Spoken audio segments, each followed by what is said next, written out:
কিয়ামতের দিন, যেই দিন দুনিয়ার কোন আপনজন প্রিয়জন আমার আপনার পরিচয়কে স্বীকার করতে চাইবে না।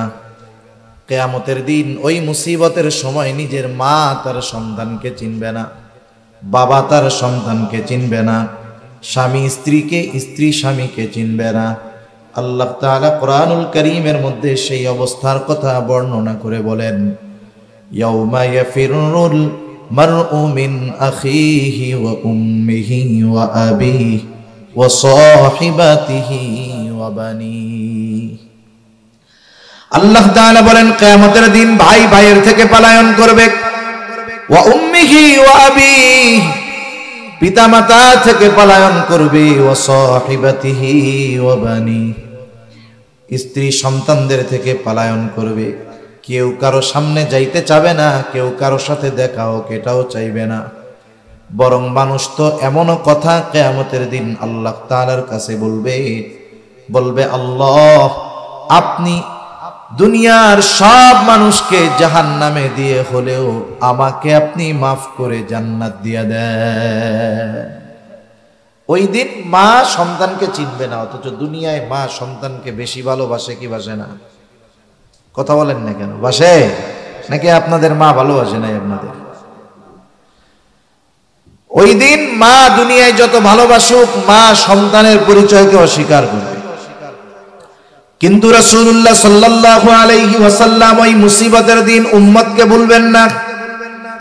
নবীজি ওই দিন নিজের চিন্তায় চিন্তিত থাকবেন না, নবীজি তার উম্মতের চিন্তায় বিভোর থাকবেন। হাদিসের মধ্যে আসছে নবীজি একবার দৌড়ে চলে যাবেন পুলসিরাতের কাছে। না জানি তার কোন উম্মত পুলসিরাত পাড়ি দিতে গিয়ে ব্যর্থ হয়ে যায়, আবার দৌড়ে চলে যাবেন নবীজি হাউজে কাউসারের কাছে। না জানি কোন উম্মত পানি পান থেকে মাহরুম হয়ে যায়, আবার দৌড়ায় চলে যাবেন মিজানের কাছে। না জানি তার কোন উম্মত ওজনের সময় ধরা পড়ে যায়, আবার দৌড়ায় চলে যাবেন জাহান্নামের কাছে। না জানি তার কোন উম্মতকে জাহান্নামে দিয়ে দেওয়া হয়, আবার যখন উম্মতের জন্য কোন সুপারিশের দরকার হবে নবীজি আল্লাহর কুদরতি কদমে সেজদায় পড়ে যাবে। এভাবে চলতে থাকবে। সব নবী জান্নাত অভিমুখে রওনা হয়ে যাবে, জান্নাতের দোরগোড়ায় পৌঁছায়া যাবে, দেখবে জান্নাতের দরজা বন্ধ, খোলা হয় নাই। জিজ্ঞাসা করা হবে কি ব্যাপার, জান্নাতের দরজা খোলো না কেন? জান্নাতের পাহারাদারেরা জবাব দিবে, যিনি আসলে জান্নাতের দরজা খোলা হবে তিনি এখনো আসেন নাই। তিনি কে? তিনি কোথায় আছেন? জবাবে বলা হবে তিনি হলেন মুহাম্মাদুর রাসূলুল্লাহ সাল্লাল্লাহু আলাইহি ওয়াসাল্লাম। তিনি না আসা পর্যন্ত জান্নাতের দরজা খোলা হবে না। কোথায় তিনি? তিনি এখনো হাসরের ময়দানে উম্মতের চিন্তায় বিভোর। যতক্ষণ না আল্লাহ তাআলার কাছ থেকে তার ওই উম্মত যার যাররা পরিমাণ ঈমান ছিল তার ব্যাপারেও যতক্ষণ না আল্লাহ তাআলার কাছ থেকে জান্নাতের নিশ্চয়তা নবীজি পাবেন, ততক্ষণ পর্যন্ত নবী নিজে জান্নাতে প্রবেশ করবে না। ইব্রাহিম আলাইহিস সালাম তার গুনাহগার উম্মতের জন্য দোয়া করতেছে, রব্বি ইন্নাহুন্না আযলালনা কাসীরাম মিনান নাস ফামান তাবিআনি ফাইন্নাহু মিন্নি ওয়া মান আসানি ফাইন্নাকা গফুরুর রহিম। ইব্রাহিম আলাইহিস সালাম বলতেছে, ও আমার রব, ইন্নাহুন্না আযলালনা কাসীরাম মিনান নাস, এই প্রতিমাগুলো, এই মূর্তিগুলা অধিকাংশ মানুষকে পথভ্রষ্ট করে ফেলছে। ফামান তাবিআনি ফাইন্নাহু মিন্নি, যে আমার অনুসরণ করেছে, আমার আনুগত্য করেছে, সে তো আমার দলভুক্ত, আমার উম্মত। তবে সবাই তো আমার আনুগত্য প্রকাশ করে নাই। ওয়ামান আসানি, আর যারা আমার নাফরমানি করেছে। ইব্রাহিম আলাইহিস সালাতু ওয়াস সালাম কেমন যেন আল্লাহ তাআলার কাছে বলে, আল্লাহ এরা নাফরমানি করলেও তো এরা আমারই উম্মত, আপনি যদি চান তাদেরকেও তো ক্ষমা করে দিতে পারেন। কারণ কি? কারণ হলো ফাইন্নাকা গফুরুর রহিম, আপনি হলেন অতিশয় ক্ষমাশীল, দয়ালু। আপনি যদি চান আমার এই গুনাহগার উম্মত গুলাকেও আপনি মাফ করে দিতে পারেন। ইব্রাহিম আলাইহিস সালাম গুনাহগার উম্মতের জন্য আল্লাহ তাআলার কাছে ক্ষমা চাইতেছে। وقال عيسى عليه الصلاة والسلام إن تعذبهم فإنهم عبادك, তিনি গুনাহগার উম্মতের জন্য দোয়া করেন, আল্লাহ তাআলার কাছে বলেন ইন তুআযিবহুম ফাইন্নাহুম ইবাদুক, হায় আল্লাহ আপনি যদি তাদেরকে শাস্তি দেন তারা তো আপনারই বান্দা। ওয়া ইন তাগফির লাহুম, আর যদি আপনি তাদেরকে ক্ষমা করে দেন, আমার উম্মত আপনার বান্দা, আল্লাহ আপনি যদি আপনার এই গুনাহগার বান্দা আমার এই গুনাহগার উম্মতদের ক্ষমা করে দেন, কেউ আপনার কাছে জবাবদিহিতা চাইবে না, কারো কাছে আপনাকে জবাবদিহিতা দেওয়া লাগবে না। কেন? ওয়া ইন তাগফির লাহুম ফাইন্নাকা আনতাল আজিজুল হাকীম, আপনি হলেন মহাপরাক্রমশালী, মহাপ্রজ্ঞাময়। তাই আপনি যদি আপনার এই গুনাহগার বান্দাদের মাফ করে দেন, কারো কাছেই আপনার জবাবদিহিতা করা লাগবে না। আপনি আপনার বান্দা আমার এই উম্মত গুলারে মাফ করে দেন, এটা হলো মূল কথা। দুই নবী উম্মতের জন্য, উম্মতের মাগফিরাতের জন্য দোয়া করেছে। রাসূল আকরাম সাল্লাল্লাহু আলাইহি ওয়াসাল্লাম এই দুই নবীর দোয়া তিলাওয়াত করবার পর নিজের অন্তরের মধ্যে তার উম্মতের জন্য মোহাব্বতের ঢেউ উঠে গেছে। এইবার নবীজি তার গুনাহগার উম্মতের জন্য দোয়া করবেন। তিনি কি করলেন? ফারাফা ইয়াদাই ওয়া ক্বালা আল্লাহুম্মা উম্মতি উম্মতি ওয়া বাকা, নবীজি হাত দুটো উঁচু করলেন, চোখ দিয়ে অঝর ঝরায় অশ্রু প্রবাহিত হইতেছে, আর মুখ দিয়ে শুধু বলতেছেন আল্লাহুম্মা উম্মতি উম্মতি, আয় আল্লাহ আমার উম্মত আমার উম্মত। আর কিছু নবীজি বলেন না। বলেন তো নবীজি যদিও এতটুকু বলতেছে, কিন্তু আসলে নবীজি কি বলতে চায়? দুনিয়ার কেউ বুঝুক আর না বুঝুক, জানুক আর না জানুক, যিনি জানেন যিনি বোঝেন তিনি কে? আল্লাহ জানেন যে কি বলতে চায় আমার হাবিব। এরপরেও আল্লাহ সুবহানাহু ওয়া তাআলা তার হাবিবের জবানেই শুনতে চায় কি বলতে চায়। যেমন দেখেন মাদ্রাসার মধ্যে বৃহস্পতিবার বিকাল বেলায় যখন ছোট ছোট ছাত্ররা ওস্তাদের সামনে গিয়া আসরের পরে কান্না করে, গিয়া বসে থাকে, হুজুরের কাছে সামনে গিয়া কি করে? কান্না করে, কাঁদতেছে। এখন বলেন তো যে কান্না কেন করে? হুজুর বোঝে কি বোঝে না? ভাই সাউন্ডটা বাড়ানো গেলে একটু বাড়াইয়েন, তাহলে আমার একটু কষ্ট কম হবে আর কি। তাহলে দেখেন হুজুরের সামনে গিয়ে ছাত্র যখন কান্না করে, বলেন তো বৃহস্পতিবার আসরের পরে হুজুরের সামনে গিয়া ছোট ছাত্র যখন কান্না করে, কিছুই বলা লাগবে না। কান্না করার কারণে হুজুর কি বুঝে বলেন তো? হ্যাঁ কি বুঝে? সে ছুটি চায়, বাসায় যাবে। হুজুর বুঝে কিন্তু এরপরেও বলে কান্দো কেন, কান্না করো কেন? ও কিছু বলে না, ওর কান্না আরো বাড়ে। হুজুর বলে এই যতক্ষণ না তুমি বলবা কি জন্য কান্না করো কাজ হবে না।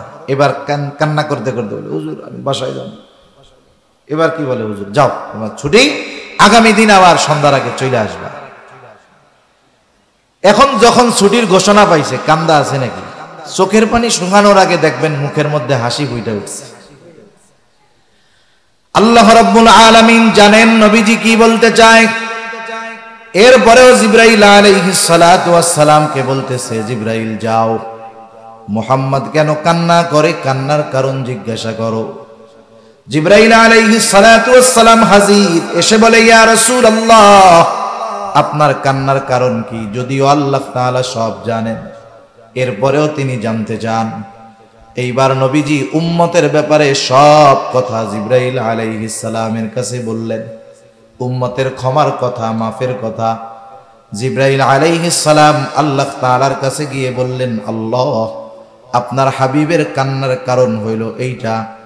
আল্লাহ তাআলা জিবরাইল আলাইহিস সালাতু ওয়াস সালামকে বললেন, যাও আমার হাবিব মুহাম্মদকে জানায় দাও, আমি অচিরেই তাকে তার উম্মতের ব্যাপারে সন্তুষ্ট করব, তাকে আমি তার উম্মতের ব্যাপারে অসন্তুষ্ট করব না। নবীজির কাছে আয়েশা জিবরাইল আলাইহিস সালাম এই খবর জানায় দিলেন। চিন্তার কোনো কারণ নাই ইয়া রাসূলুল্লাহ, আল্লাহ তাআলা আপনাকে আপনার উম্মতের ব্যাপারে সন্তুষ্ট করবে। এই জন্য নবীজি যখনই সুযোগ পাইতেন উম্মতের কল্যাণের কথা চিন্তা করতেন। নবীজি যখনই সুযোগ পাইতেন আল্লাহ তাআলার কাছে তার গুনাহগার উম্মতের ক্ষমার কথা বলতে। মুহাব্বতের কারণে, ভালোবাসার কারণে রাসূল আকরাম সাল্লাল্লাহু আলাইহি ওয়াসাল্লাম ছিলেন উম্মতের ব্যাপারে সর্বোচ্চ কল্যাণকামী। এই জন্য কোন জিনিস উম্মতের জন্য কল্যাণকর, কোন সময় কল্যাণকর, কোন জায়গায় কল্যাণকর, নবীজি এই বিষয়গুলো খেয়াল রাখতেন। হাদিসের মধ্যে আসছে নবীজি সাল্লাল্লাহু আলাইহি ওয়াসাল্লাম বলেন, আল্লাহ তাআলা প্রত্যেকটা নবীকে এক একটা স্পেশাল দোয়া করার সুযোগ দিয়েছে এবং ওই দোয়াটা কবুল করার প্রতিশ্রুতি আল্লাহ তাআলা দিয়েছেন। সব নবী দুনিয়ায় তার উম্মতের ব্যাপারে ওই দোয়া করে ফেলছে, আর ওই দোয়াটা আমি সংরক্ষণ করে রেখেছি। কিয়ামতের দিন আমার উম্মত যখন বিপদে পড়ে যাবে, মুসিবতে পড়ে যাবে, ওই দোয়াটাকে আমি সুপারিশ হিসাবে ওই দিন আমার উম্মতের জন্য আমি ওই দোয়াটা করব। নবীজি জানেন যে দুনিয়ায় এই দোয়াটা করার চাইতে আখিরাতে কাজে লাগবে বেশি, এই জন্য দুনিয়াতে না কইরা আল্লাহ নবী আখিরাতের জন্য ওইটারে জমায় রাখছেন।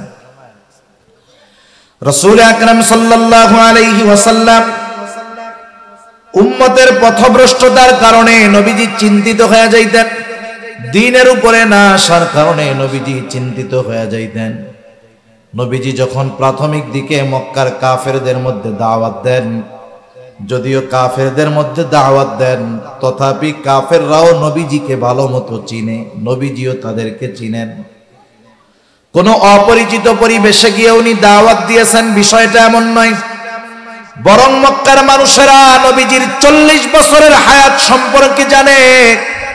তাদের সামনে নবীজির শৈশব, কৈশোর, যৌবন অতিবাহিত হয়েছে। তারা জানে মুহাম্মদ কেমন মানুষ, মুহাম্মাদের চরিত্র কেমন। মক্কার কাফেররা খুব ভালো মতো জানে। এই জন্যই তো মক্কার কাফেরেরা আমার আপনার নবীজি নবুয়ত প্রাপ্ত হওয়ার আগেই ওই মক্কার কাফেরেরা আমার আপনার নবীজির চরিত্র মাধুরীতে সন্তুষ্ট হয়ে নবীজির উপাধি দিয়েছে আল আমিন, আস-সাদিক, সত্যবাদী, আমানতদার। ওই সত্যবাদী আমানতদার মানুষটা যখন ওই মক্কার কাফেরদের কাছে গিয়ে চিরন্তন সত্যর দাওয়াত দেওয়া শুরু করলেন, মক্কার কাফেররা নবীজির দাওয়াত গ্রহণ করেন না।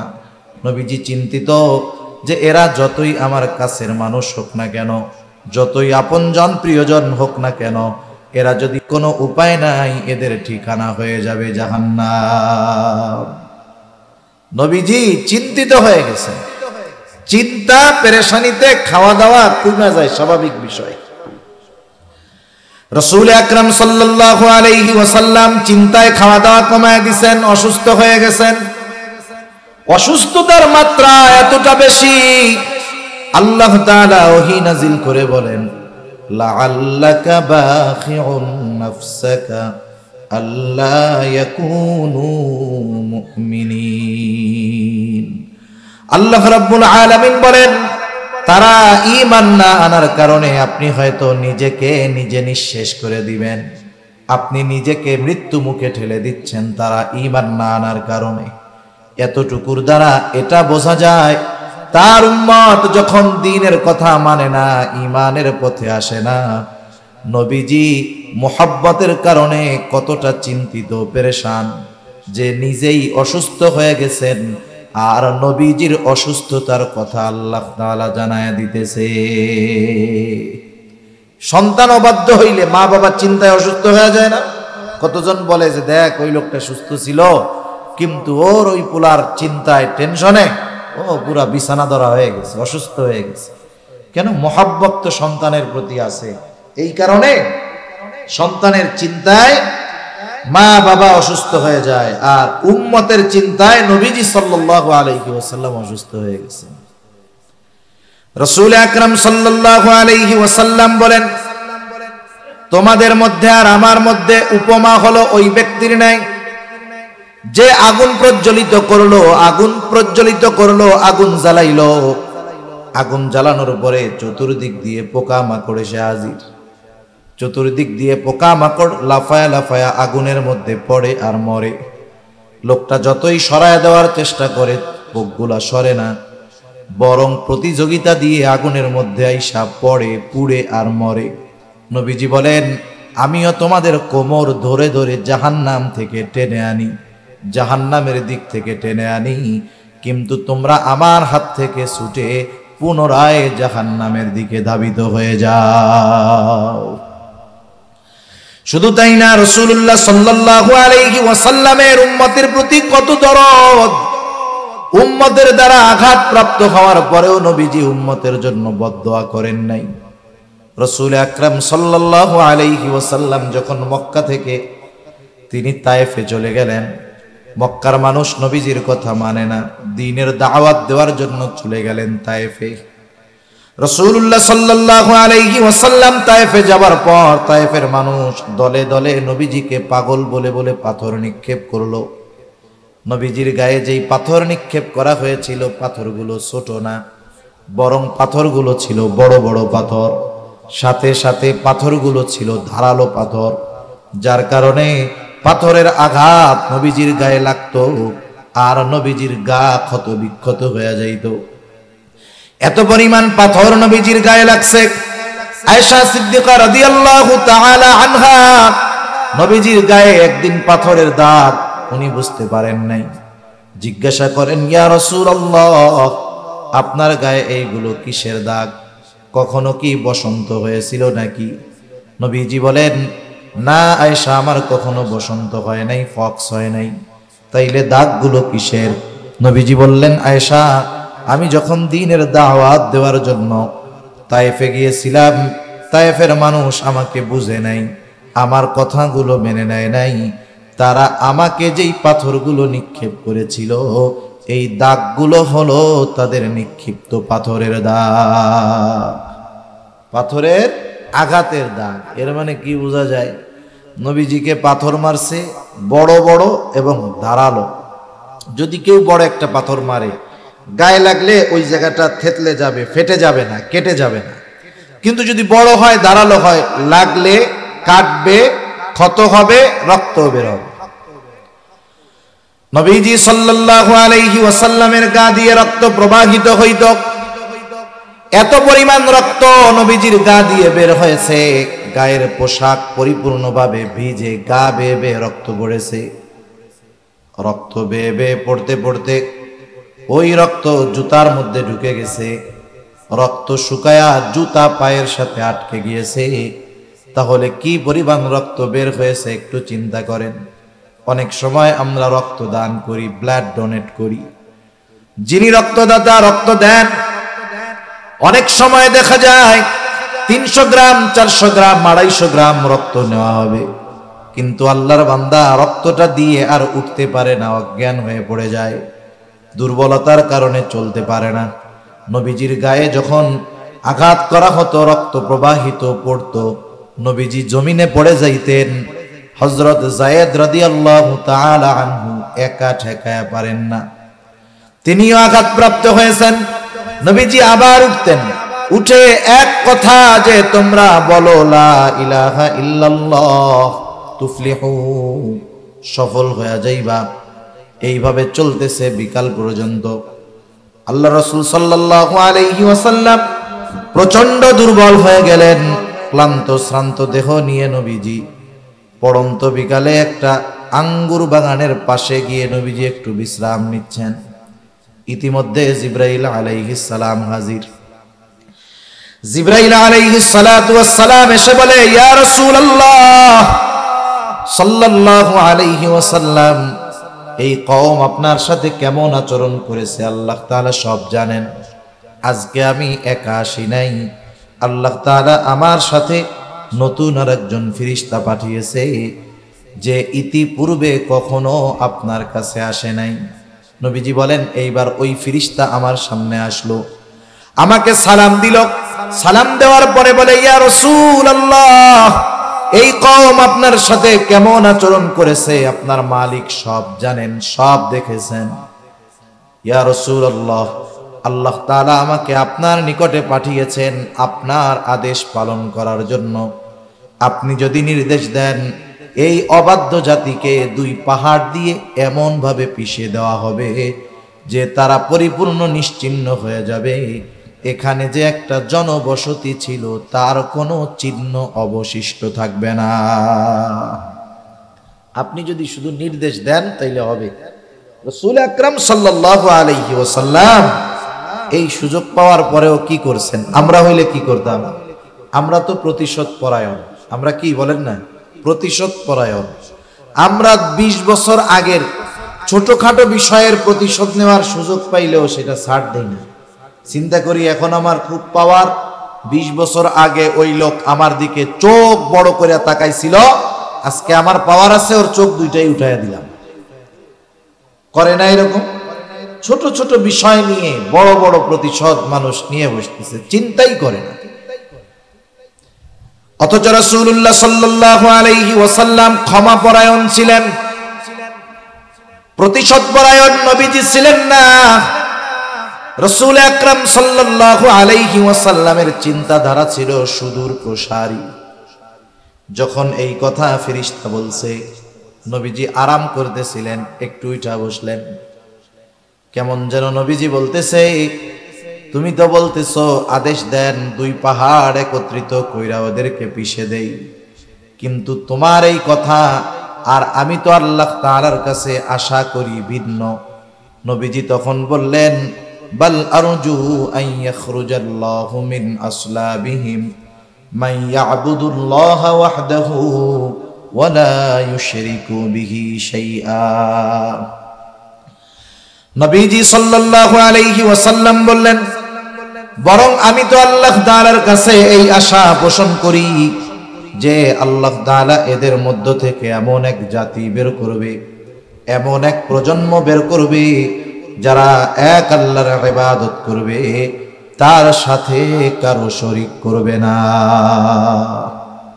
তুমি তো বলতেছো আদেশ দেন দুই পাহাড় মিশাইয়া পিষে দেই, আর আমি তো আশা করতেছি এদের অবস্থা যা হয় হোক, হয়তো আল্লাহ তাআলা এদের মধ্য থেকে এমন মানুষ বের করবে যে ওরা এক আল্লাহর ইবাদত করবে, কারো সাথে শরীক করবে না। নবীজি সাল্লাল্লাহু আলাইহি ওয়াসাল্লামের কিয়ামত পর্যন্ত যত উম্মত আসবে তাদের প্রতি ভালোবাসার নিদর্শন নবীজি রেখে গেছেন। রাসূলুল্লাহ সাল্লাল্লাহু আলাইহি ওয়াসাল্লাম একদিন সাহাবায়ে কেরামের সাথে পথ চলতেছিলেন। হঠাৎ করে নবীজি বলেন, আমার ভাইদেরকে দেখতে মন চায়। সাহাবায়ে কেরাম বলে, ইয়া রাসূলুল্লাহ, আমরা কি আপনার ভাই নই? নবীজি বললেন, তোমরা আমার সাহাবী, তাহলে আপনার ভাই কারা? নবীজি বললেন, আমার ভাই হলো তারা যারা আমার পরে আমাকে না দেখে আমার উপরে ঈমান আনবে, তারা হলো আমার ভাই।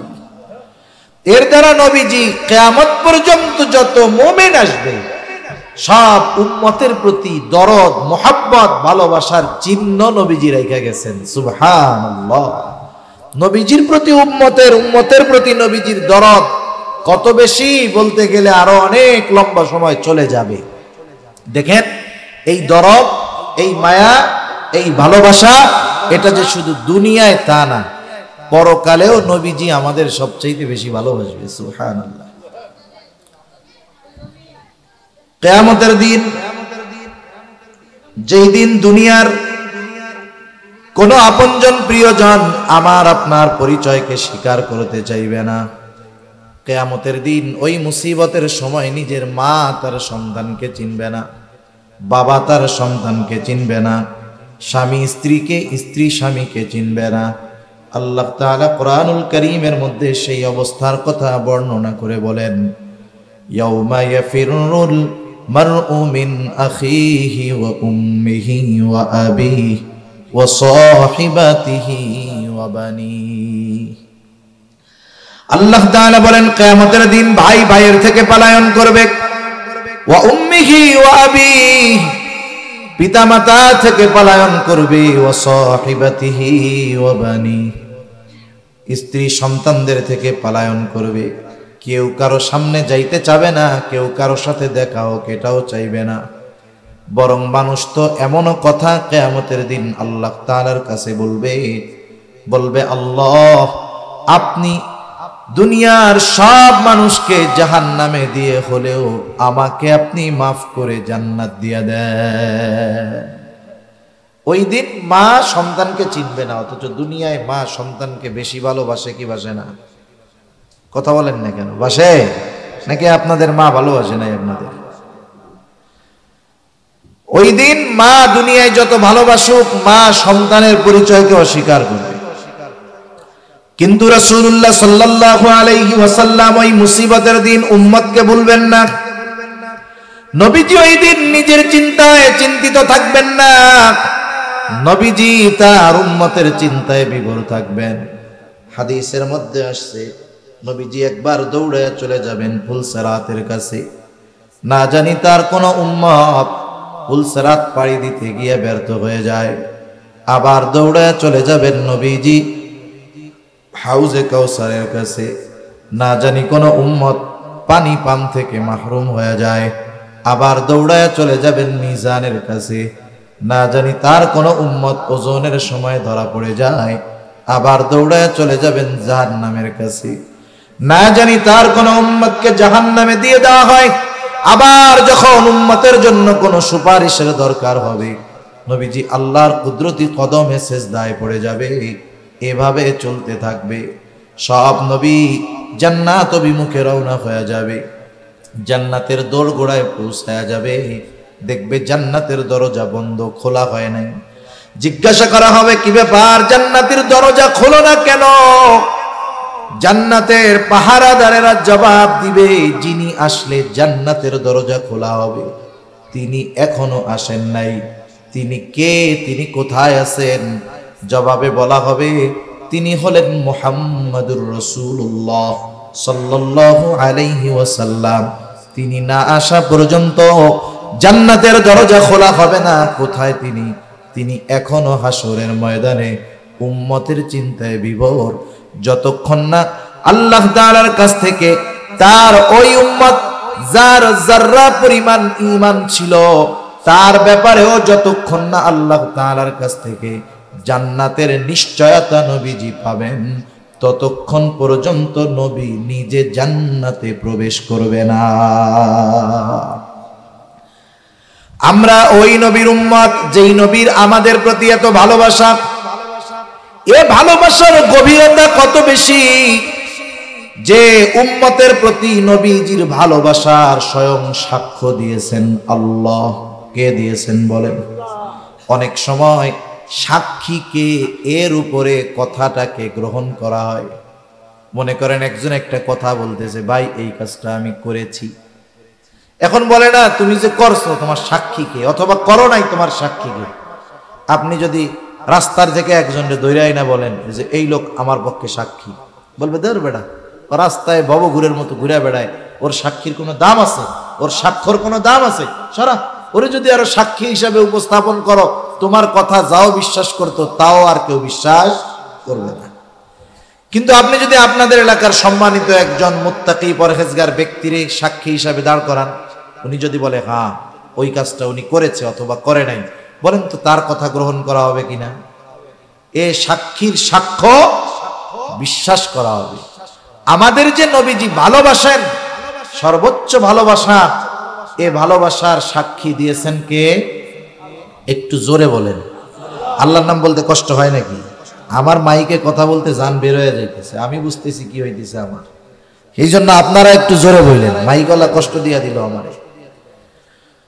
তাহলে আমাদের কে নবীজি যে ভালোবাসেন এই সাক্ষী দিয়েছেন কে? আল্লাহ তাআলা দিয়েছেন। আল্লাহ রাব্বুল আলামিন বলেন, লাকাদ জাআকুম রাসূলুম মিন আনফুসিকুম আজিজুন আলাইহি মা আনিতুম হারিসুন আলাইকুম বিল মুমিনিনা রাউফুর রহিম। আল্লাহ তাআলা বলেন, লাকাদ জাআকুম রাসূলুম মিন আনফুসিকুম, তোমাদের জন্য তোমাদের মধ্য থেকে এমন একজন রাসূলের আগমন ঘটেছে, যেই রাসূল আজিজুন আলাইহি মা আনিতুম, তোমাদের জন্য যেটা কষ্টের সেটা তার জন্য কষ্টের।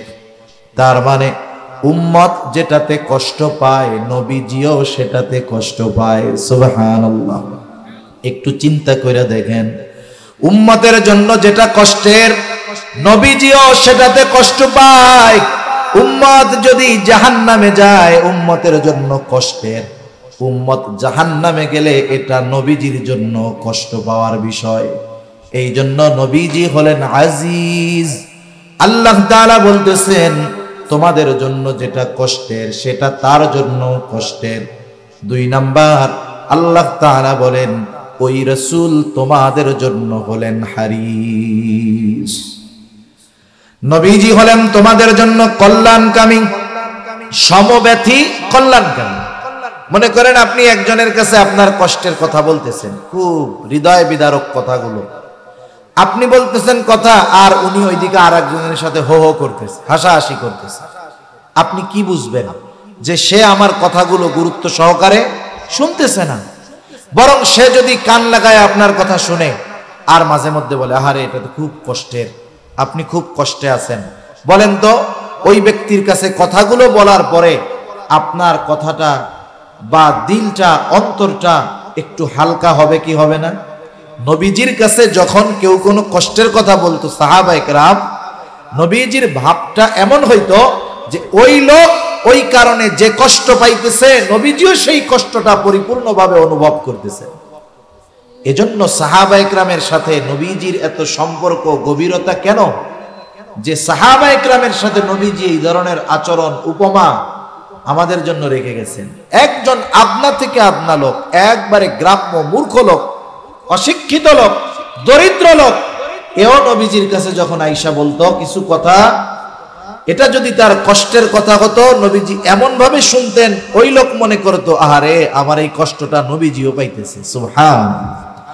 আবার যখন কেউ কোনো আনন্দের কথা আয়েশা বলতো নবীজি এমন ভাবে উৎফুল্লতা দেখাতেন যে ওই লোকের আনন্দে নবীজিও কেমন যেন আনন্দিত হয়ে গেছে। সুবহানাল্লাহ। এজন্য নবীজি ছিলেন সমব্যথী, উম্মতের জন্য কল্যাণকামী, আর মুমিনদের জন্য বিশেষ করে বিল মুমিনিনা রাউফুর রহিম। মুমিনদের জন্য নবীজি হলেন রাউফ, মুমিনদের জন্য নবীজি হলেন রহিম। রাউফুর রহিম আল্লাহ তাআলার গুণবাচক নামগুলোর মধ্যে থেকে অন্যতম 2টা গুণবাচক নাম। দুনিয়ার কোন মাখলুক রাউফ হতে পারে না, দুনিয়ার কোন মাখলুক রহিম হতে পারে না, কিন্তু আল্লাহ তাআলা আমার আপনার প্রতি, উম্মতের প্রতি নবীজির কত দরদ, এই দরদের বিষয়টা বুঝাতে গিয়ে আল্লাহ তাআলা নিজের শানে যেই শব্দ, ওই শব্দটা আল্লাহ তাআলা তার হাবিবের শানে ব্যবহার করেছে। আল্লাহ তাআলা বলতেছে শোনো, এমন রাসূল যেই রাসূল মুমিনদের জন্য রাউফ, অতি সদয় পরম দয়ালু মুমিনদের জন্য। এ কথার দ্বারা কি বোঝা যায়? মুমিন যে তার উম্মতকে কত মহব্বত করেন, ভালোবাসেন, এই ভালোবাসা দুনিয়ার কোনো ক্যালকুলেটর দিয়ে হিসাব করা যাবে না। এই ভালোবাসা কত গভীর, কত বেশি, এই ভালোবাসার স্বয়ং সাক্ষী দিলেন কে? এর দ্বারা একথা সুস্পষ্ট যে নবীজি আমাদেরকে কল্পনাতীত ভালোবাসেন। এখন স্বাভাবিক মানুষের যুক্তি কি বলে? যে আমাকে ভালোবাসবে তার প্রতি ভালোবাসা থাকার দরকার আছে না নাই? উনি আমাদেরকে ভালোবাসেন, এটা তো বড় এক নেয়ামত, শুকরিয়া আদায় করার দরকার। মাল্লাম ইয়াশকুরিন্নাস ফালাম ইয়াশকুরিল্লাহ, যে মানুষের কৃতজ্ঞতা প্রকাশ করে না সে আল্লাহরও কৃতজ্ঞতা প্রকাশ করে না। এখন আমাদের কাজ কি? নবীজিকে ভালোবাসা, ঠিক না বলেন? নবীজি মা বাবার চাইতে বেশি ভালোবাসে না কম ভালোবাসে? তাইলে নবীজিকে আমাদের কি মা বাবার চাইতে বেশি ভালোবাসতে হবে না কম ভালোবাসতে হবে? বলেন তো, আমরা আমাদের নিয়ে যত চিন্তিত তার চাইতে নবীজি বেশি চিন্তিত না কম চিন্তিত? এটা মনে রাখেন। আমরা আমাদের ব্যাপারে যত চিন্তিত, আমরা নিজের ব্যাপারে যত চিন্তিত, তার চাইতে নবীজি আমাদের ব্যাপারে বেশি চিন্তিত। সুবহান। এখন সেই নবীর প্রতি আমাদের জীবনের চাইতে বেশি ভালোবাসা থাকার দরকার আছে না নাই? আরে মা বাবার প্রতি ভালোবাসা আপ ডাউন হওয়ার সুযোগ আছে। মা বাবার প্রতি ভালোবাসা বাড়বে, কিন্তু মা বাবা যদি আল্লাহর নাফরমানি করে ভালোবাসা কমবে। যদি প্রয়োজনে বাবার বিরুদ্ধে অস্ত্র ধারণ করতে হয় দিনের কারণে, অস্ত্র ধারণ করতে হবে। সাহাবায়ে কেরাম দেখায় গেছে, ঠিক কিনা বলেন? উপমা উদাহরণ আছে, বুড়ি বুড়ি ঘটনা আছে, বলার সুযোগ নাই। মোট কথা হলো, কিন্তু নবীর প্রতি ভালোবাসা ডাউন হওয়ার কোনো সুযোগ নাই। এটা শুধু কি হতে হবে? আপ হতে হবে, মাইনাস হওয়ার কোনো সুযোগ নাই, ওয়ে নাই। একটাই পথ, নবীজিকে ভালোবাসতেই হবে। কারণ নবীজির ভালোবাসার সম্পৃক্ততা ঈমানের সাথে। কিসের সাথে বলেন? ঈমানের সাথে। ভালোবাসার সাথে ঈমানের সংযোগ, এজন্য ভালোবাসা কমানোর সুযোগ নাই। এ কথা নবীজিও বলেন, লা ইউমিনু আহাদুকুম হাত্তা আকুনা আহাব্বা ইলাইহি মিন ওয়ালিদিহি ওয়া ওয়ালাদিহি ওয়ান নাসি আজমাইন। নবীজি বলেন, তোমাদের মধ্যে কেউ ততক্ষণ পর্যন্ত মুমিন হতে পারবে না যতক্ষণ না সে তার সন্তান সন্ততি পিতা মাতা এক কথা সকলের চাইতে আমি নবীকে বেশি ভালো না বাসবে।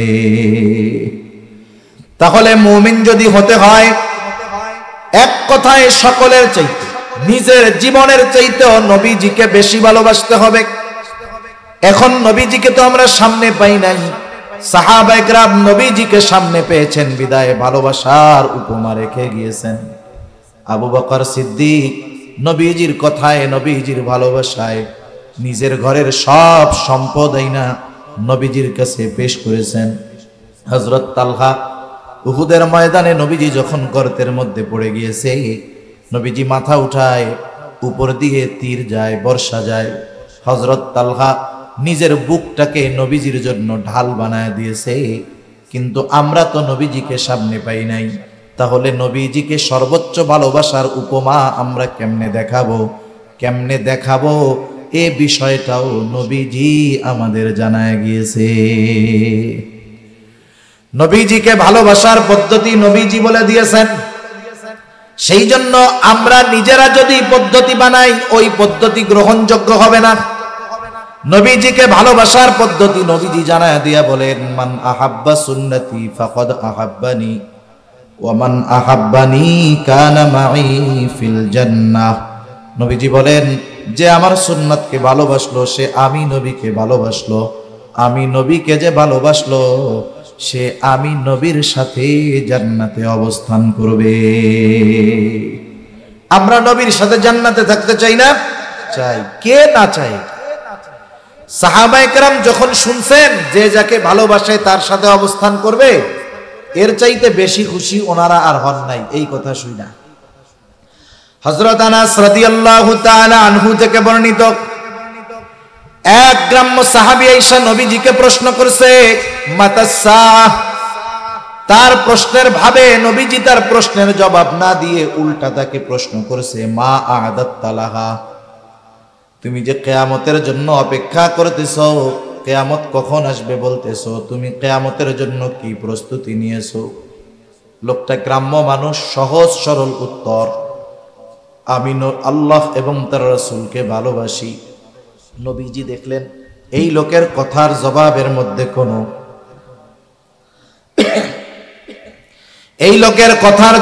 মধ্যে কোনো কৃত্রিমতা নাই, কোনো লৌকিকতা নাই। রাসূল আকরাম সাল্লাল্লাহু আলাইহি ওয়াসাল্লাম সাথে সাথে জবাব দিয়ে বললেন, যে যাকে ভালোবাসে তার সাথে অবস্থান করবে। লোকটা এবার বাড়ির পথে হাঁটা দিয়ে দিল।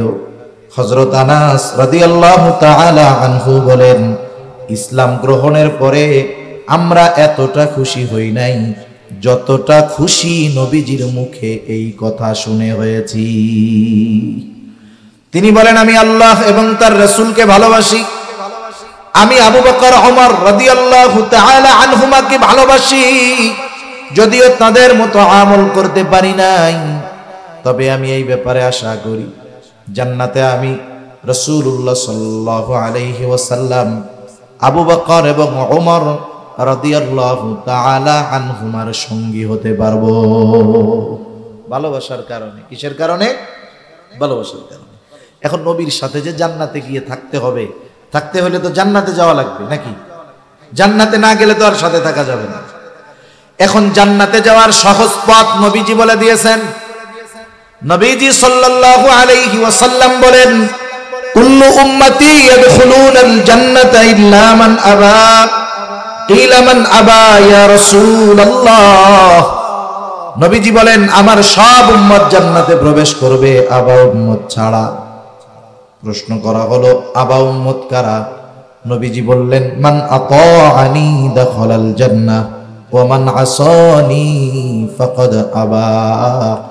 যে আমার আনুগত্য করবে সে জান্নাতে প্রবেশ করবে, আর যে আমার আনুগত্য করবে না সে আবা উম্মত, সে জাহান্নামে যাবে। এখন যদি দুই হাদিস থেকে আমরা কথা বের করি, কথা আসে রাসূলুল্লাহ সাল্লাল্লাহু আলাইহি ওয়াসাল্লামকে ভালোবাসে সে, নবীজির সাথে জান্নাতে থাকতে পারবে সে, যে নবীজির সুন্নাতকে মুহাব্বতের সাথে অনুসরণ করে, তাহলে সে নবীজির প্রকৃত ভালোবাসার দাবিদার এবং নবীজির সাথে জান্নাতে অবস্থান করার যোগ্যতা সে অর্জন করবে। তাহলে নবীজির সুন্নাতকে মুহাব্বতের সাথে অনুসরণ করা ছাড়া নবীজিকেও ভালোবাসা হয় না, নবীজির সাথে জান্নাতেও থাকা যাবে না। এটাই বাস্তবতা। অনেক সময় আমরা সুন্নাত ভালোবাসি, সুন্নাত ওয়ালাকেও ভালোবাসি, কিন্তু নিজে সুন্নাত ওয়ালা হইতে চাই না। বিষয়টা তো এরকম। আমাদের সুন্নাত এবং সুন্নাত ওয়ালাদেরকেও ভালোবাসতে হবে, নিজেও সুন্নাত ওয়ালা হইতে হবে। না হলে নবীজির প্রতি বাস্তব ভালোবাসার যেই উদাহরণ, এটা মুখ দিয়ে বললে হবে না, প্রমাণ দিতে হবে নিজে আমলের মাধ্যমে। ঠিক কিনা বলে? নবীজির সুন্নাত মানতে গিয়ে অনেকে অনেক কথা বলতে পারে। হুজুর মানুষ তো লম্বা জামা পাঞ্জাবি পরবে, এটা স্বাভাবিক বিষয়, কিন্তু আওয়াম মানুষ অনেক সময় যখন লম্বা জামা গায়ে দেয়, পাগড়ি পরিধান করে, টুপি পরে থাকে, কয় ওরে বাবা খেজুর হয়ে গেছে, খুসামেরা বলে না, মোল্লা হয়ে গেছে, আরে বাবা জঙ্গি হয়ে গেছে। এটা কেন বললো? নবীজির সুন্নাত মানার কারণে। অনেক সময় অনেকে দাড়ি রাখলে ওই ছেলেটারে এখন খুসামাইরা টিটকারি মইরা 15, 16, 18 বছরের বয়সের ছেলেটারে বলে তুমি তো চাচা হয়ে গেছো। কি বলে? চাচা হয়ে গেছে। এখন কোন ব্যক্তি যদি সুন্নাত অনুসরণ করার কারণে দুনিয়ার মানুষ তাকে তিরস্কার করে, এই দুনিয়ার মানুষের তিরস্কারের কথা চিন্তা করে সুন্নাত বাদ দেওয়া যাবে? সুন্নাত মানতে গিয়ে যদি দুনিয়ার মানুষের তিরস্কৃত হতে হয় দুনিয়ার মানুষের দ্বারা, আশা করা যায় এই তিরস্কারটা কিয়ামতের দিন তার পুরস্কার হয়ে দাঁড়াবে ইনশাআল্লাহ। ঠিক কিনা বলো? সেজন্য আমরা সুন্নাতের উপরে চলব। অনেকে চিন্তা করে এখন যুবক, বুড়া হইলে দাড়ি রাখবো। অনেকে চিন্তা করে বিবাহ শাদী যায়, নিয়ে যাওয়া হয়, জানাজা শেষ আবার লাশটাকে নিয়ে যাওয়া হয় কবরস্থানে। এইবার কবরের মধ্যে দুই আল্লাহর বান্দা নামেন, উপর থেকে লাশটাকে সুন্দরভাবে নিচে ধরায়া দেওয়া হয়। এই যে যখন লাশকে কবরে রাখা হয়, এই সময় একটা দোয়া পড়া হয়। বলেন তো সেই দোয়াটা কি? জানা আছে আপনাদের? জানা আছে? মাথা নাড়েন কেন? মুখ দিয়ে কথা কইতে পারেন না? জানা আছে নেই? কি দোয়া পড়ে বলেন তো? এই তো মাশাআল্লাহ সবাই জানেন। বিসমিল্লাহি ওয়া আলা মিল্লাতি রাসূলিল্লাহ। মারা গেলে, আমি মারা গেলে আমার ক্ষেত্রেও পড়া হবে, যেই মারা যাক পড়া হবে। যদি খালি নামটা মুসলমান থাকে তার ক্ষেত্রেই এই দোয়াটা পড়া হবে। আজীবন দোয়াটা আমরা পড়লাম, আমাদেরকেও পড়া কবরে রাখবে। কিন্তু এই দোয়ার একটা সারমর্ম আছে, এটা আমরা কখনো বুঝি না। এই দোয়ার মধ্যে কি বলি? মূলত শাব্দিক অর্থটা রাখেন, মূলত কথাটা কি বলি? বলি আল্লাহ আপনার নামে এমন এক ব্যক্তিকে এখন কবরস্থ করতেছি যে আপনার রাসূলের মিল্লাত তথা সুন্নাতের উপরে গোটা জীবন অতিবাহিত করেছে। সে গোটা হায়াত সুন্নাতের উপরে চলছে, রাসূলের মিল্লাতের উপরে চলছে, অর্থাৎ রাসূলের সুন্নাতের উপরে চলছে। রাসূলের সুন্নাতের উপরেই সে মরছে এবং ওই সুন্নাত অবস্থায় তাকে আমরা কবরস্থ করতেছি। আয় আল্লাহ আপনার নামে। এখন বলেন তো, দেখা গেল যাকে এই দোয়া পড়ে কবরে রাখা হলো, ইসলাম বিদ্বেষী নাস্তিক শাহরিয়ার কবিরকে এই দোয়া পড়াই কবরে রাখবে, মুনতাসির মামুনরেও এই দোয়া পড়া কবরে রাখবে না?